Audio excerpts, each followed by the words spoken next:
ট্রেনটা স্টেশনে পৌঁছলো ঘন্টা 2 লেট করে। পশ্চিমের এক অখ্যাত ছোট স্টেশন।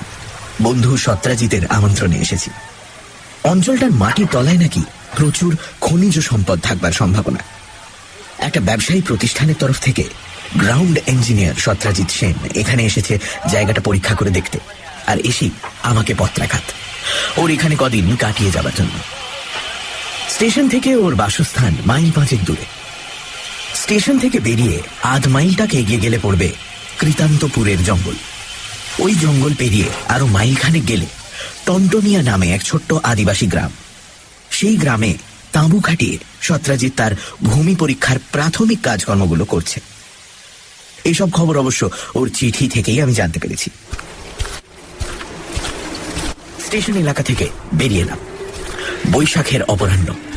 ট্রেনের ভেতর সারাটা দুপুর অসহ্য গরমে কষ্ট পেয়েছি। জঙ্গলের দিক থেকে ভেসে আসা বাতাসে সারা শরীরটা যেন জড়িয়ে গেল। একটা টাঙ্গা বা রিক্সা পেলে হতো, কিন্তু এই অখ্যাত স্টেশনে সেসব কিছুই নেই।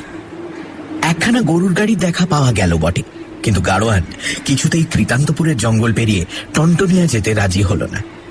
অগত্যা এক দোকানির কাছ থেকে পথঘাট সম্পর্কে জেনে নিয়ে হাঁটতে শুরু করলাম। ঝড় এলো, সঙ্গে বর্ষণ। শাল গাছগুলোর মধ্যে দিয়ে শোঁ শোঁ করে বইতে লাগলো ঝোড়ো হাওয়া, আর বড় বড় ফোঁটায় বৃষ্টি এসে কিছুক্ষণের মধ্যেই আমাকে সম্পূর্ণ ভিজিয়ে দিল।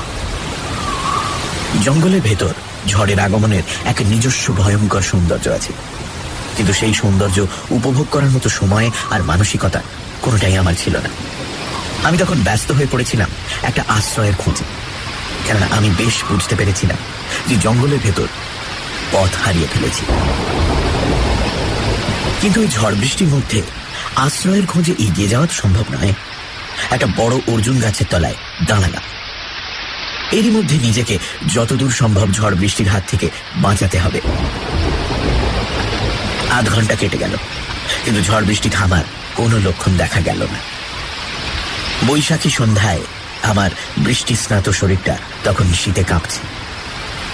এরকম অবস্থায় ঝড়ে আন্দোলিত ডালপাতার ফাঁক দিয়ে যখন একটা অনুজ্জ্বল আলো আমার চোখে পড়ল, তখন আমার মনের আনন্দ সহজেই অনুমান করা যায়। বৃষ্টি আমার চারপাশে এক কুহেলি ঘেরা পরিবেশের সৃষ্টি করেছে, কিন্তু বৃষ্টির সৃষ্ট সেই কুহেলি জাল ছিন্ন করে অনুজ্জ্বল আলোক শিখা আমার কাছে নিয়ে এলো এক আশ্রয়ের সংকেত। ঝড় বৃষ্টির দাপট অগ্রাহ্য করে এগিয়ে গেলাম সেই আলোক শিখার উৎস সন্ধানে। মিনিট 5 মধ্যে পৌঁছেও গেলাম। এক ধূসর প্রস্তর নির্মিত মঠ। আশেপাশে আরো অনেক প্রাসাদ আর মন্দিরের ভগ্নাবশেষের ওপর মাথা তুলে দাঁড়িয়ে আছে। আপাত দৃষ্টিতে মনে হয় যে একসময় মঠের যথেষ্ট গুরুত্ব ছিল। চারপাশের ভগ্ন প্রাসাদ আর মন্দিরগুলো একসময় এই মঠকে বেষ্টন করেই ছিল। বাইরে তখন ঝড় বৃষ্টির তাণ্ডব নৃত্য শুরু হয়েছে। মঠের আশেপাশে আর কিছু দেখবার সুযোগ আমার হলো না। এগিয়ে গিয়ে মঠের দরজায় ধাক্কা দিলাম। একবার, দুবার, কোনো সাড়া শব্দ নেই। আমি তখন হি হি করে কাঁপছি। তৃতীয়বার ধাক্কা দেবার পর দরজার ওপাশে অস্পষ্ট পায়ের শব্দ শুনতে পাওয়া গেল। শব্দটা স্পষ্টতর হলো, থামলো এসে দরজার ওপাশে। দরজাটা খুলে গেল,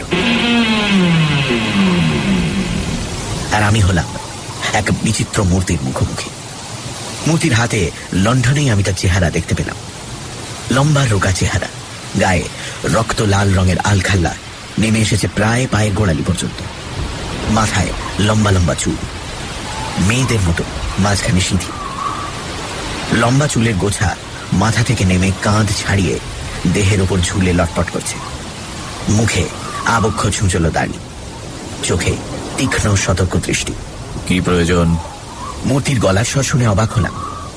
অত্যন্ত ভদ্র কণ্ঠস্বর। এরকম মূর্তির কাছ থেকে এমন সুমিষ্ট মার্জিত কণ্ঠস্বর যেন আশাই করা যায় না। এই জঙ্গলের ভেতর ঝড় বৃষ্টির মধ্যে পথ হারিয়েছি। রাতের মতো যদি একটু আশ্রয়। নিশ্চয়ই নিশ্চয়ই।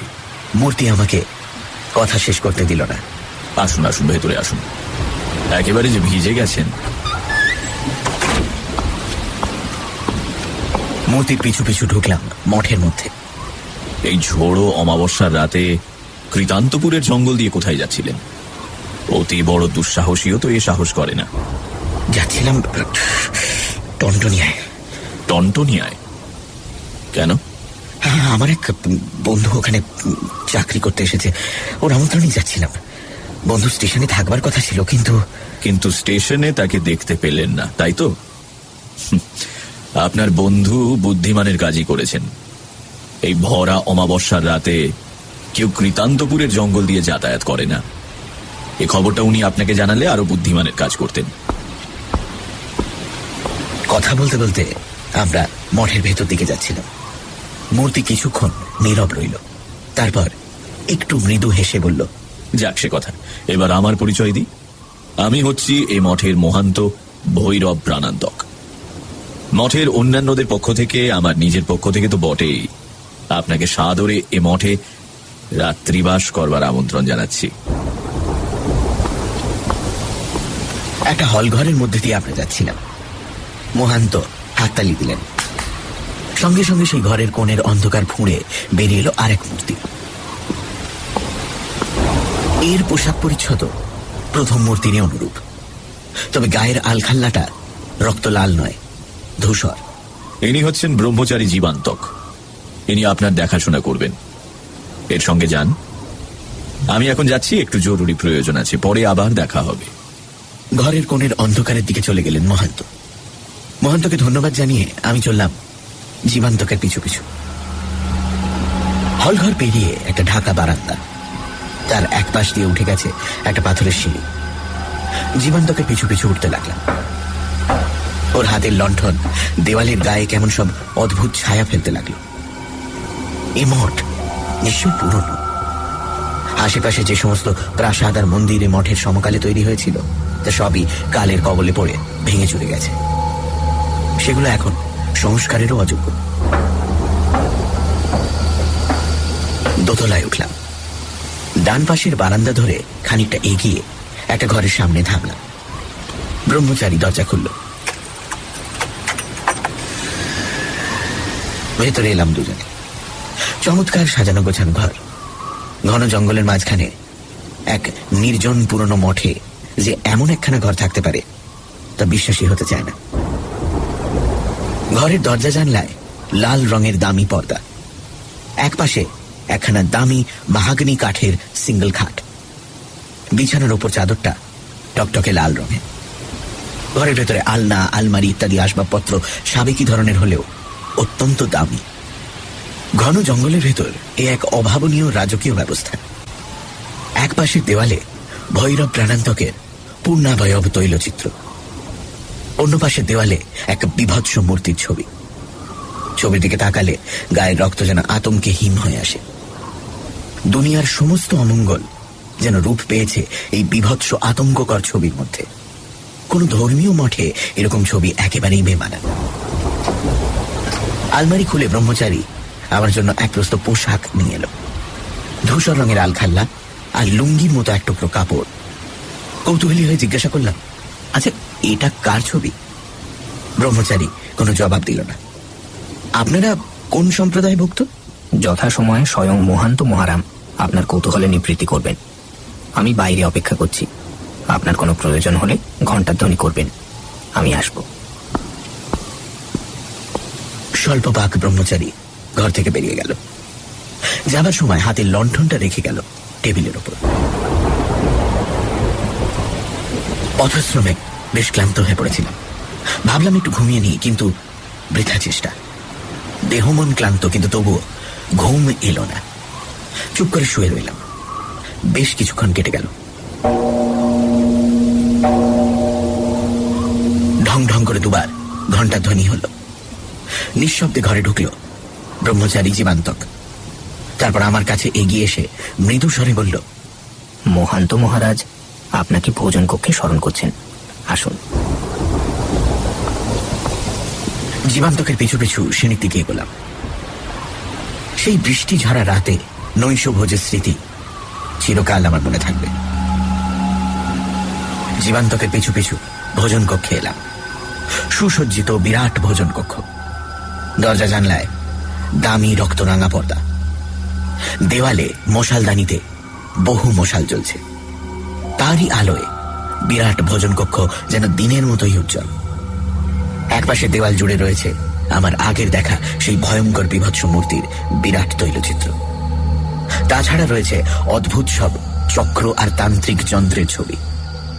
এইসবের তাৎপর্য মোটেই বুঝতে পারলাম না। ঘরে যখন ঢুকলাম তখন ভৈরবদের খাওয়া শুরু হয়ে গেছে। ভোজ্যদ্রব্য মাঝখানে রেখে গোল হয়ে বসেছেন তারা সবাই। সংখ্যায় মোট 10 জন। আমাকে কেউ বসতে বলল না, কিন্তু গরজ বড় বালাই। মহান্তের পাশে একখানা আসন খালি ছিল, বসে পড়লাম। 3 জন ব্রহ্মচারী নিঃশব্দে ঘরের মধ্যে ঘোরাফেরা করছিল। মাঝে মাঝে তারা নিয়ে আসছিল নতুন নতুন ভোজ্যদ্রব্য। নিরামিষ থেকে আমিষ দ্রব্যের ওপরই এই সাধুদের বেশি আকর্ষণ দেখলাম। নিরামিষ পদ যে একেবারে ছিল না তা নয়, কিন্তু কোন কোন সাধু নিরামিষ খাদ্য একেবারে স্পর্শই করলেন না। মাছ মাংসের বিপুল আয়োজন, রান্না অপূর্ব। ব্রহ্মচারীরা দামি স্ফটিক পাত্রে পানীয় নিয়ে এলো। জীবন সুধা, জীবন সুধা, জীবন সুধা। কয়েকজন সাধু আনন্দের আতিশয্যে চিৎকার করে উঠলেন। ব্রহ্মচারীরা সবার সামনে এক পাত্র করে পানীয় রাখল। আমিও পেলাম এক পাত্র, চুমুক দিলাম। কেমন যেন নোনতা স্বাদ। আমার মোটেই ভালো লাগলো না, অথচ সাধুরা পরম তৃপ্তি নিয়ে পান করছেন। এতক্ষণ সাধুরা চুপচাপ এক মনে খেয়ে যাচ্ছিলেন। এবার তাদের মধ্যে গল্প গুজব শুরু হল।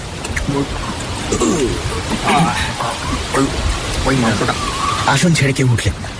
বোধহয় আরো কোনো খাদ্যদ্রব্য আছে। কত খাবে এই সাধুরা? আমার খাওয়া হয়ে গিয়েছিল, কিন্তু কেউ আসন ছেড়ে না ওঠায় সৌজন্যের খাতিরে আমি উঠতে পারছিলাম না। চমকে উঠলাম হাসির শব্দে।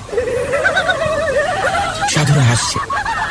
হাসির দমকে মুখগুলো যেন কেমন বিকৃত হয়ে যাচ্ছে। লম্বা ছুঁচলো সদন্ত বেরিয়ে পড়ে কৃষ মুখগুলিকে কেমন বিভৎস করে তুলছে। মোটা মুখগুলোর গালে আর চিবুকের তলায় অতিরিক্ত মেদগুলি কাঁপছে থরথর করে। খাওয়া তো হয়ে গেছে, কেননা কেউ তো আর এখন কিছু খাচ্ছেন না। তবে এরা কেন আসন ছেড়ে এখনো উঠছেন না? হাসি থেমে গেল। আলোর জোর কমে গেছে। ঘরের মশালগুলো কেমন যেন নিভু নিভু হয়ে আসছে। ঘরের ভেতরে ছায়া যেন তার অন্ধকারের জাল বুনতে শুরু করেছে। সাধুদের গল্পগুজব আবার শুরু হলো। কটা বাজলো? ম্লান হয়ে আসা আলোয় তাদের মুখগুলি যেন কেমন অদ্ভুত দেখাচ্ছে। হতভম্ব হয়ে গেলাম মুখগুলির দিকে তাকিয়ে। কেমন যেন বিবর্ণ পাণ্ডুর। ঘরের ভেতরের আবহাওয়াটা পর্যন্ত পাল্টে গেছে। দরজা জানলার পর্দাগুলো হাওয়ায় উঠছে। মনে হচ্ছিল ঝড় নয়, কোনো অদৃশ্য হাত যেন ওগুলিকে নাড়িয়ে দিচ্ছে। আধো আলো আধো ছায়াময় ঘরের সিলিংয়ে অদ্ভুত অদ্ভুত সব ছায়া পড়ছে। একপাশে দেওয়ালে টাঙানো সেই ভয়াবহ ছবিখানাকে আরো বিভৎস, আরো আতঙ্কময় মনে হচ্ছে। পাতের পাশে পড়ে থাকা মাংসের হাড়গুলি মনে করিয়ে দিচ্ছিল একটা জীবের শোচনীয় পরিণতির কথা। এই পরিবেশে সাধুদের গল্প আমার মনের শান্তি আরো কেড়ে নিল। সাধুরা কোনো ধর্মীয় আলোচনা করছেন না, তারা ভৌতিক পৈশাচিক গল্প শুরু করেছেন। পা দুটো উপরে, মাথাটা নিচে, মাথাটা নিচে। গল্পগুলো নতুন নয়, পুরনো। আমরা ছেলেবেলায় এই ধরনের গল্প অনেক শুনেছি, কিন্তু সাধুরা যেন নতুন নতুন আতঙ্কের অনুপ্রবেশ ঘটাচ্ছেন কাহিনীগুলির মধ্যে। খাওয়ার পরে বসে থেকে যে তন্দ্রালু ভাবটা আমার মধ্যে এসেছিল তা তখন একেবারেই কেটে গিয়েছিল। এক অজানা আশঙ্কায় দেহ মন কেমন যেন দুর্বল হয়ে পড়েছিল। একটা কিছু যে ঘটতে যাচ্ছে তা বেশ বুঝতে পারছিলাম, কিন্তু কি ঘটতে যাচ্ছে? স্তব্ধ হও! মহান্ত ভৈরব প্রাণান্তক হাত তুললেন। সঙ্গে সঙ্গে বন্ধ হয়ে গেল সাধুদের গুঞ্জন। সবাই পূর্ণ মনোযোগে তাকালেন প্রাণান্তকের দিকে। কিন্তু এই সময় একজন ব্রহ্মচারী একটা ঢাকা পাত্রে কি যেন নিয়ে এসে রাখল মহান্তর সামনে। পাত্রটার দিকে কিছুক্ষণ চুপ করে তাকিয়ে রইলেন মহান্ত। তার ঠোঁটের কোণায় খেলে গেল প্রহেলিকাময় এক টুকরো হাসি। তারপর আমার দিকে তাকিয়ে তিনি তার ভাষণ শুরু করলেন। এটা খুবই সৌভাগ্যের কথা যে আপনি আজ আমাদের এখানে রাত্রিবাস করছেন। অনেকেরই এই বনে এমন সৌভাগ্যজনক রাত্রিবাস হয় না। এই নির্জন বন মধ্যে একদা নাকি ছিল এক অমৃত মঠ। মহান্ত থামলেন, একটু কাশলেন। গভীর জঙ্গলের মধ্যে অবস্থিত এই মঠ বহুকাল পরিত্যক্ত হয়েছে। এই অঞ্চলের মানুষের কিন্তু স্থির বিশ্বাস যে বিশেষ বিশেষ তিথিতে সেই পুরনো মঠের ধ্বংসাবশেষের ওপর রাতারাতি অস্বাভাবিকভাবে গড়ে ওঠে এক ছায়া মঠ, অদ্ভুত দানবীয় শিল্পকলার সাক্ষ্য নিয়ে। ছায়া মঠ বলছি বলে একে অবাস্তব ভাববেন না। অস্তিত্বকালে এটি সম্পূর্ণরূপে বাস্তব। এই মঠে একদা বাস করত, এখনো নাকি ছায়া মঠে বাস করে একদল অমৃত। অমৃত অজান্তেই আমার মুখ থেকে বেরিয়ে এলো। হ্যাঁ, অমৃত। মহাপিশাচের উপাসনা করে এই সম্প্রদায় মরণকে একরকম জয় করেছে। দিনে এরা সব দেহ মাত্র, কিন্তু সূর্যাস্তের পরে সন্ধ্যের অন্ধকার যখন ঘনিয়ে আসে তখন সব দেহগুলিতে হয় অস্বাভাবিক প্রাণের সঞ্চার। এ প্রাণ ঈশ্বর প্রদত্ত প্রাণ নয়, এ প্রাণ মহাপিশাচ প্রদত্ত প্রাণ। এই প্রাণের বুভুক্ষার নিবৃত্তি ঈশ্বর নির্দেশিত খাদ্যে নয়, পিশাচ লোকের নির্দেশিত খাদ্যে। রাতের অন্ধকারে রাতারাতি গড়ে ওঠা এই ছায়া মঠ পথভ্রান্ত একদা পথিককে আকর্ষণ করে নাকি তীব্রভাবে। পথিক আশ্রয়ের খোঁজে মঠে প্রবেশ করে, আর তারপর থাক সে কথা। আপনার বন্ধু যে আপনাকে এগিয়ে নিয়ে আসবার জন্য এই ভরা অমাবস্যায় জঙ্গলের ভেতরে ঢোকেননি, এটা তার পক্ষে খুবই সৌভাগ্যের ব্যাপার বলতে হবে। কেননা তিনি এই অঞ্চলে নতুন। পথ হারিয়ে তিনি ছায়া মঠে গিয়ে পড়তে পারতেন, আর ছায়া মঠের অমৃত সম্প্রদায়ের হাতে পড়লে তারা আপনার বন্ধুর মাংস এবং রক্তে তাদের অস্বাভাবিক ক্ষণ নিবৃত্তি করতে পারত। আশ্চর্য হবার কিছু নেই। অমৃত সম্প্রদায়ের অস্বাভাবিক জীবনযাপনের জন্য এটাই হচ্ছে মহাপিশাচ নির্দেশিত খাদ্য।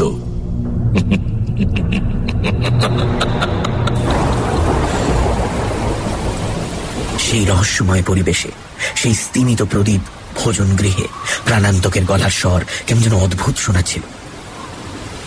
আমার আচ্ছন্ন মনের কাছে সে স্বর নিয়ে আসছিল এক আতঙ্কময় জগতের বার্তা। কথাগুলোর তাৎপর্য যেন ক্রমেই আমার কাছে স্পষ্ট থেকে স্পষ্টতর হচ্ছিল।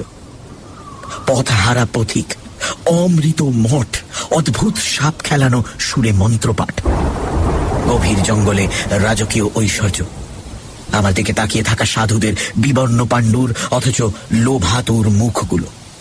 আমার মনের আকাশে উড়ে আসছিল এরকম টুকরো টুকরো চিন্তার মেঘগুলো। তারপর কতগুলো ব্যাপার ঘটল প্রায় একই সঙ্গে। মাংসটা শেষ করা যাক। এই কথা বলে মহান্ত তার সামনে রাখা পাত্রটার ঢাকনা ধীরে ধীরে খুললেন। এক আর্ত চিৎকার বেরিয়ে এলো আমার কণ্ঠ থেকে। পর মুহূর্তেই প্রচন্ড বিদ্যুৎ চমকে সারা ঘর আলোকিত হয়ে উঠল। বাইরে শোনা গেল মেঘের গুরু গম্ভীর গর্জন। সাধুরা হেসে উঠল হি হি করে। কি পৈশাচিক হাসি!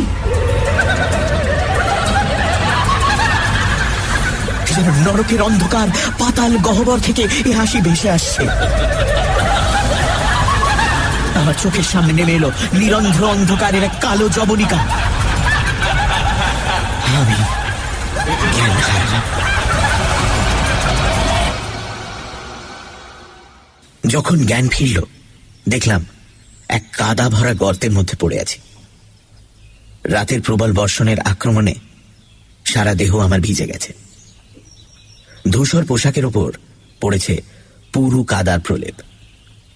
উঠতে গেলাম, ডান হাতখানা তুলতে পারছিলাম না, অসহ্য ব্যথা। মচকে গেছে, ফ্র্যাকচার হয়েছে কিনা তা জানি না। কোন রকমে গর্ত থেকে উঠলাম। আবার সামনে বিস্তীর্ণ এলাকা জুড়ে ছায়ামঠ, প্রাসাদ আর গৃহের ধ্বংসাবশেষ। রাত শেষ, বৃষ্টি থেমে গেছে। আকাশ কিন্তু এখনো থমথমে, ঝোড়ো হাওয়া এখনো বইছে।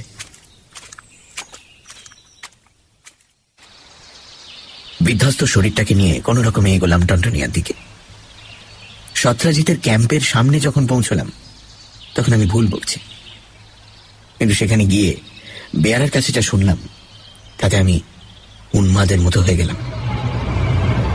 শুনলাম আমাকে নিয়ে আনবার জন্য সত্রাজিৎ কাল বিকেলে কৃতান্তপুরের মধ্যে দিয়ে স্টেশনের দিকে যাত্রা করেছিল, কিন্তু এখনো পর্যন্ত সে ফিরে আসেনি। বেয়ারা এখন থানায় খবর দেবে কিনা ভাবছে।